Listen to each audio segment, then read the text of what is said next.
కుట్ర, ఒక పెద్ద స్కామ్ ఈరోజు రాష్ట్ర ప్రభుత్వం తెరలేపింది. నిన్న కేటీఆర్ గారు మాట్లాడిన ప్రెస్ మీట్ కొనసాగింపుగా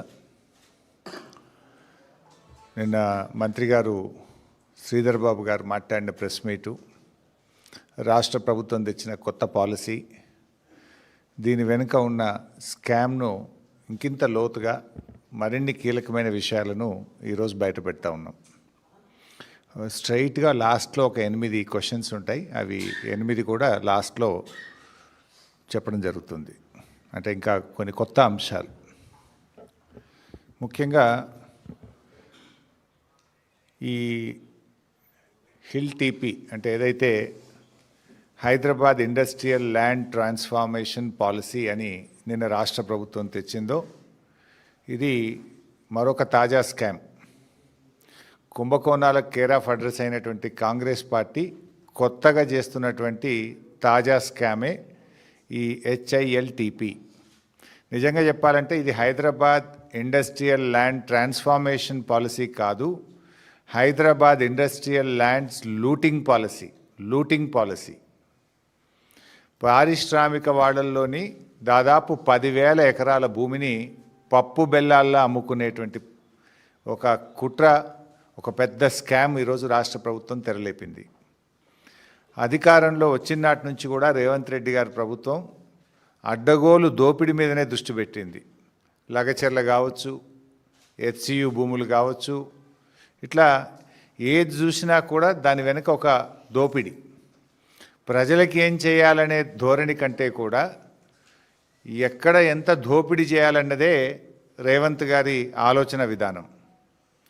మా హయాంలో రోజు అనుమతుల వార్తలు వచ్చేది. ఇవాళ గూగుల్ వచ్చింది, లేకపోతే ఇంకో పెద్ద కంపెనీ వచ్చింది, చైనా నుంచి ఒక కంపెనీ వచ్చింది.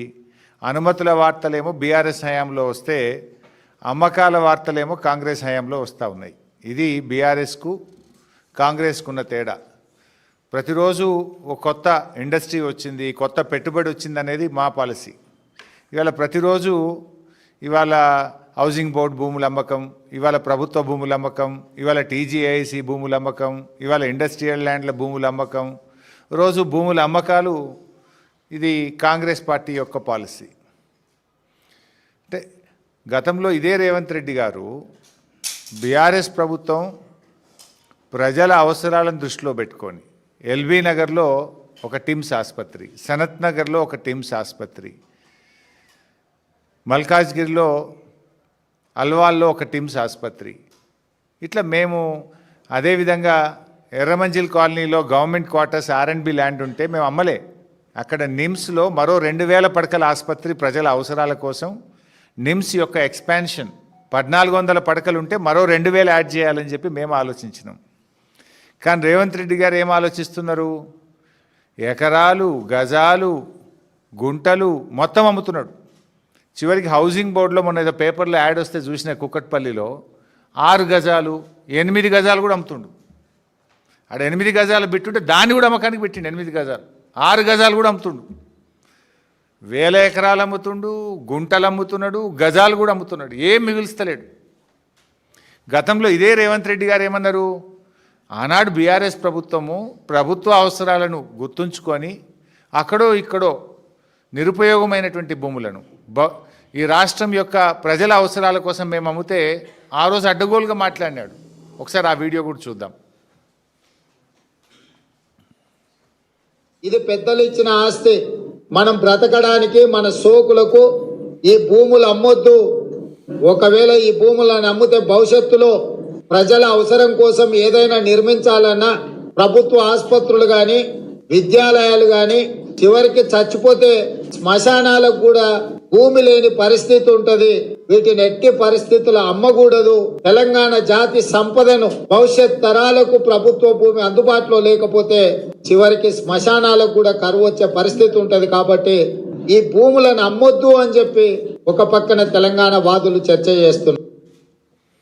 మరి ఆనాడేమో భూములు అమ్మొద్దు అని ఇదే రేవంత్ రెడ్డి శుద్ధపూస లెక్క మాటలు మాట్లాడిండు. ఇవాళ గుంటలు, గజాలు ఏమి లేకుండా తెగనమ్మే ప్రయత్నం చేస్తూ ఉన్నాడు. మరి భవిష్యత్తులో తెలంగాణలో ఈ ప్రాంతంలో ఆసుపత్రుల కోసం కానీ, పాఠశాలలు కాలేజీల కోసం కానీ పార్కుల కోసం కానీ ఈ ప్రాంత అభివృద్ధికి ల్యాండ్లు అవసరం లేదా?